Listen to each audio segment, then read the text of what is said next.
fire a flame in the old one's name. Take thee light and burn thee bright, and the spell be cast aright.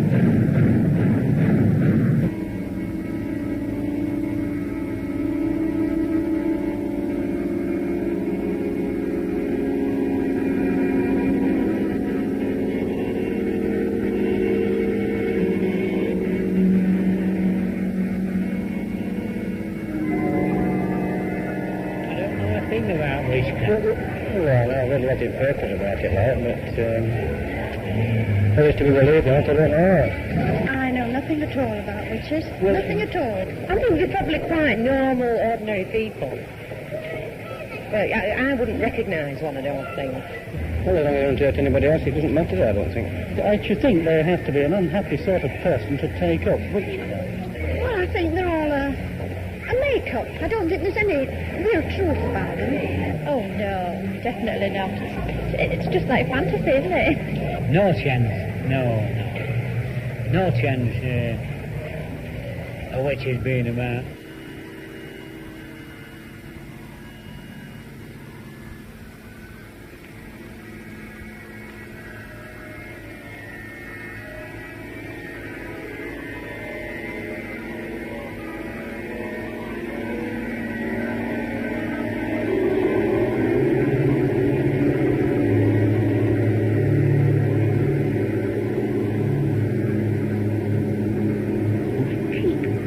Away.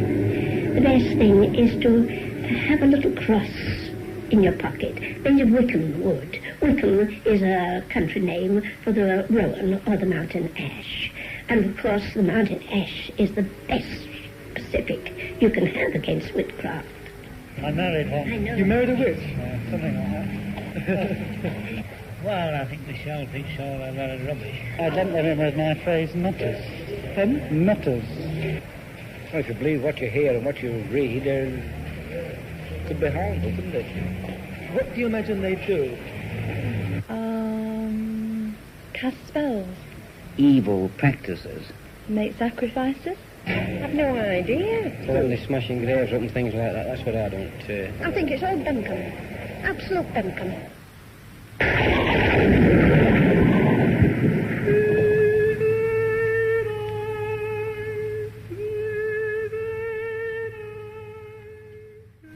I want to talk first about what witchcraft isn't.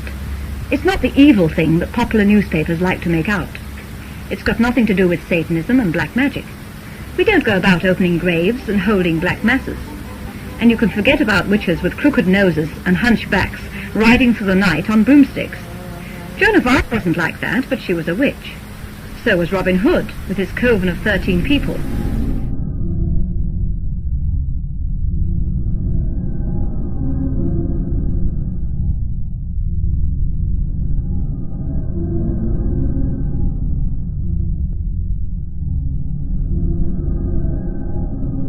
William the Conqueror was born of a witch, and Robert Burns knew a lot about witchcraft.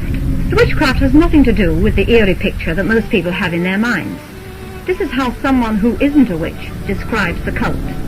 I know it is one of the oldest religions in the world, and has been very much maligned during history, chiefly by Christianity and by the Christian Church, because they regarded it all usually as a serious rival. Also, like any other religion, it has been corrupted. A religion much maligned, and I hope to redress some of the balance in this series on witchcraft. You'll be able to hear the voices of a lot of people who are witches now, and also hear from people who have benefited from the craft.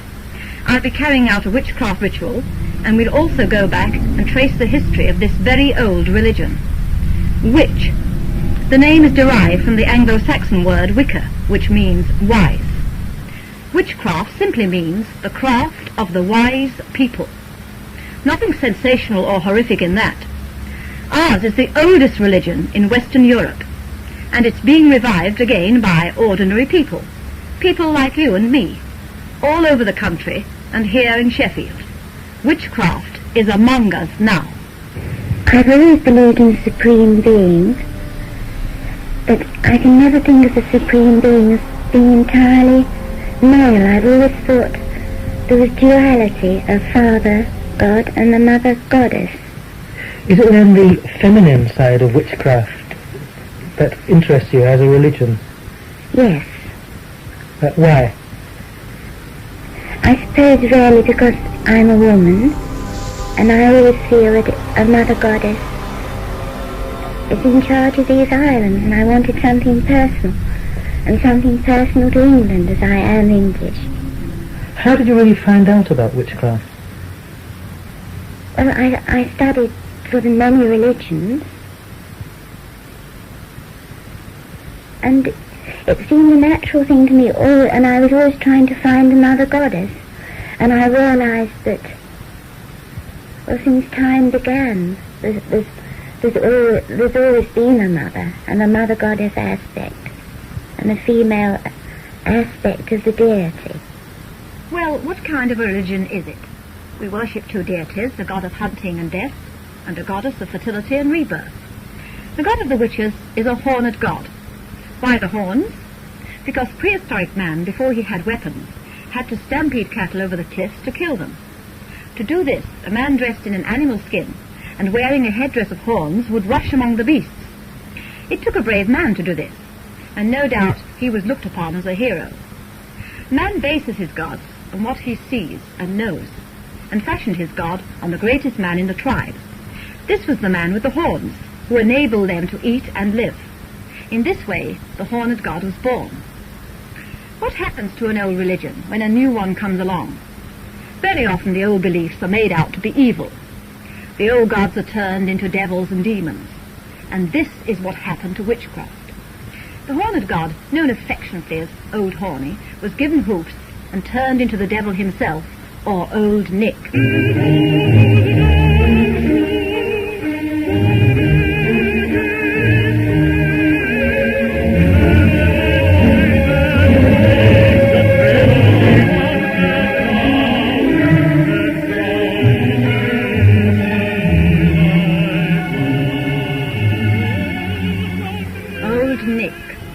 Sinister fellow.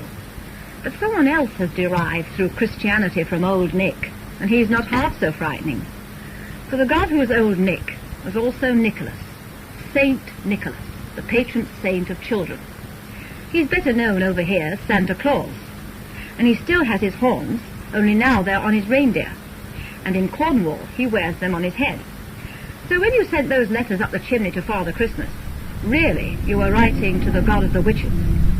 So the church turned the horned god into the devil. But it forgot about the mother goddess. She's been worshipped from the beginning of time under many names. Diana, Isis.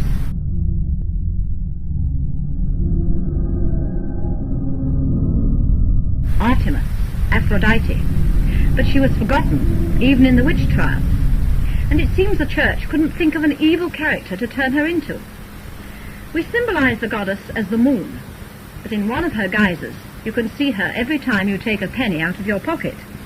The goddess was canonized by the church as Saint Bridget, but in Britain her oldest names were Anne or Annis and Bride.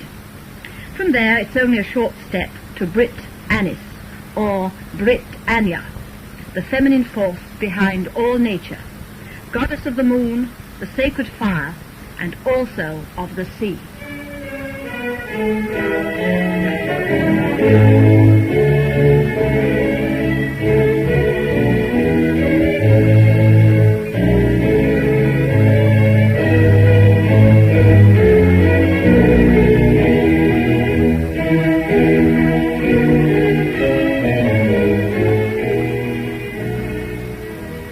Let's look at Britannia as we know her on our pennies and pound notes. Like them, I suppose it's fair to say that she's been devalued from being the goddess of these islands. On a pound note, she has an ear of corn in her hand. This denotes her as the mother of agriculture.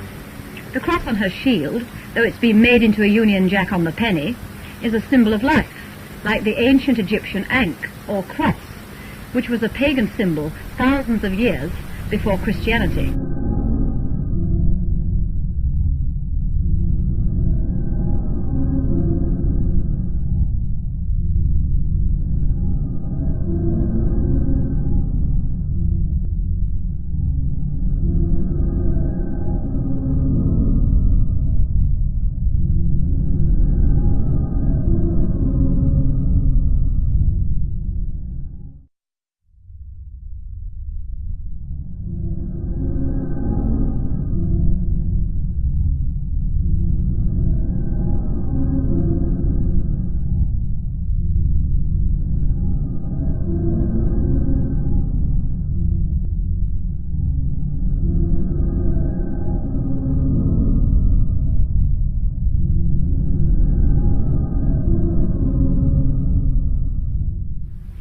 shape of the shield represents the womb of the Great Mother herself, and the trident, as well as being a phallic symbol of fertility, shows her rulership over the sea. The lighthouse that you see on your penny denotes that she rules over the fire as the guardian of the home. So Britain, the mother country, is ruled by the mother goddess.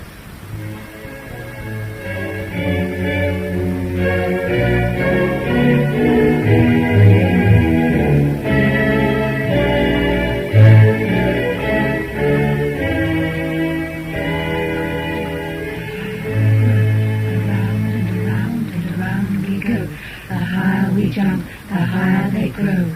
Around and around and around we go. The higher we jump, the higher they grow. Around and around and around we go. The higher we jump, the Greek higher Christian they grow. witches sang this as they danced round the fields using a pole as a hobby horse. By the way, they never flew on broomsticks. That's an old wives' tale. But they may have used broomsticks as they used poles in a fertility rite to make crops grow.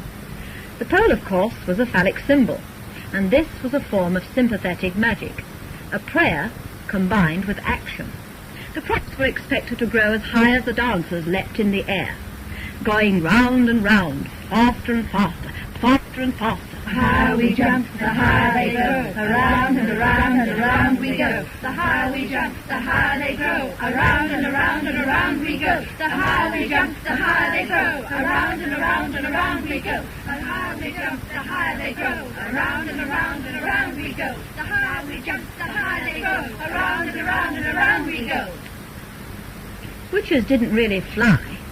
Maybe the idea of them flying came from people seeing them dancing and saying afterwards, "I saw the witches flying round the fields on their broomsticks."